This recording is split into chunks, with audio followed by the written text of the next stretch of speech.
Saudari-saudara yang terkasih, saya yakin kita semua yang ada di tempat ini bekerja ya, amin. Nah, orang bekerja itu biasanya 3 yang mau dicari, 3. Kalau keliru boleh ditambahin lagi. Yang pertama itu aset, mau punya rumah, mau punya tanah, mau punya mobil, kendaraan, mau punya saham di mana-mana gitu ya. Aset ya, kepemilikan. Yang kedua adalah kekayaan atau uang. Betul? Kalau bisa tanam pohon tumbuhnya uang gitu ya. Ya, dikejar uang gitu. Pagi bangun cari uang, siang tidur cari uang, malam mau tidur cari uang lagi. Yang ketiga adalah yang namanya dalam bahasa Palembang itu privilege. Bukan bahasa Palembang ya. Privilege itu adalah kehormatan, kedudukan, posisi. Maka orang melihat naik karir, 2 tingkat, 3 tingkat, 5 tingkat, bertingkat-tingkat gitu ya, terus mau sampai naik. Jadi 3 hal itu ya, yaitu aset, kekayaan atau uang, dan apa? Pakai bahasa Palembang dong, privilege. Ya, biar keren dikit kita. Nah, apa realitanya? Apa nyatanya? Tidak semuanya, tidak semua orang dapat yang begini.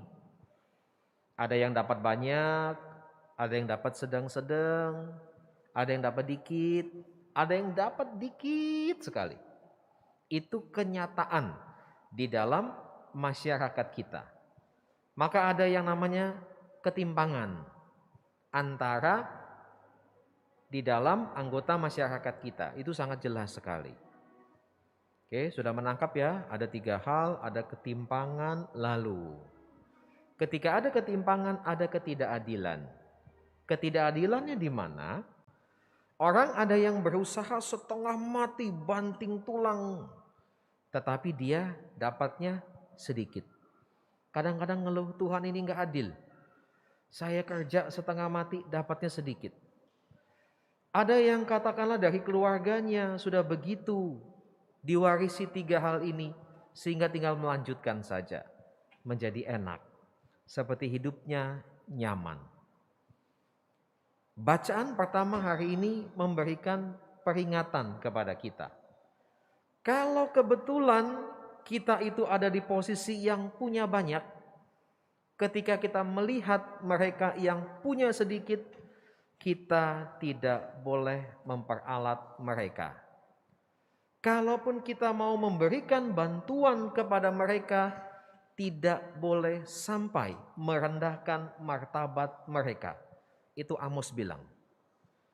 Jadi kalau lihat di luaran sana, ada yang suka bagi-bagi ini, bagi-bagi itu, tapi ujungnya memperalat mereka yang kecil dan miskin ini.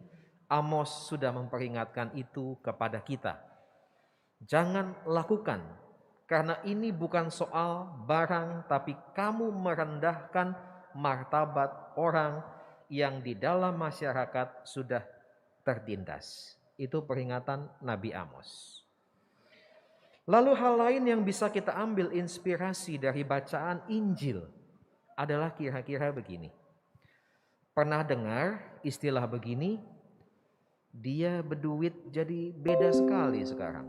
Sombong nian. Pernah dengar? Pernah. Uang itu mengubah orang. Uang itu betul-betul membuat orang jadi beda yang lain. Mungkin ada benarnya, tapi kalau saya refleksikan mungkin yang benar begini. Uang itu akan menunjukkan sungguh siapa orang itu sebenarnya. Uang itu akan betul-betul menunjukkan jati diri orang ketika dia memilikinya atau tidak memilikinya.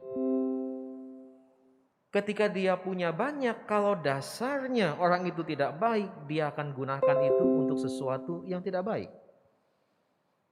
Kalau dia punya sedikit, Ketika dia punya sedikit pun, dia akan menggunakannya untuk sesuatu yang tidak baik. Maka uang betul mengungkapkan siapakah kita yang sebenarnya. Maka Injil tadi bilang, apa yang kuberikan kepadamu, itulah ujianmu. Kamu punya banyak, punya sedikit, punya sedang, itulah ujianmu. Bagaimanakah kamu menggunakannya, memanfaatkannya, dan memandangnya. Dan Tuhan pesan jelas, kalau sampai kamu diperalat oleh alat itu, artinya kamu mengabdi kepada Mamon. Tapi kalau kamu bisa gunakan alat itu, uang, kekayaan, dan lain sebagainya, untuk semakin sekali lagi berbuat baik, kamu mengerti bahwa itulah yang Tuhan Allah inginkan. Maka dari itu, saudari-saudaraku yang terkasih, setiap hari, Injil hari ini, Amos bacaan pertama meminta kita buat checklist. Apakah dalam keseharian kita sungguh betul-betul menjadi hamba yang baik, yang mengarahkan diri kepada yang namanya Allah dan tidak kepada Mamon. Banyak sedikit tanda kutip rezeki yang kita punya, persis itulah ujian buat kita. Kalau kita mendengarkan suara Allah, kita akan mengatakan, ya Allah, aku akan gunakan yang duniawi ini untuk kebaikan. Karena ketika nanti kamu berikan yang surgawi, saya sudah tahu, saya sudah mengerti bagaimana menggunakan yang duniawi yang mudah. Lalu saya mengerti menggunakan yang surgawi.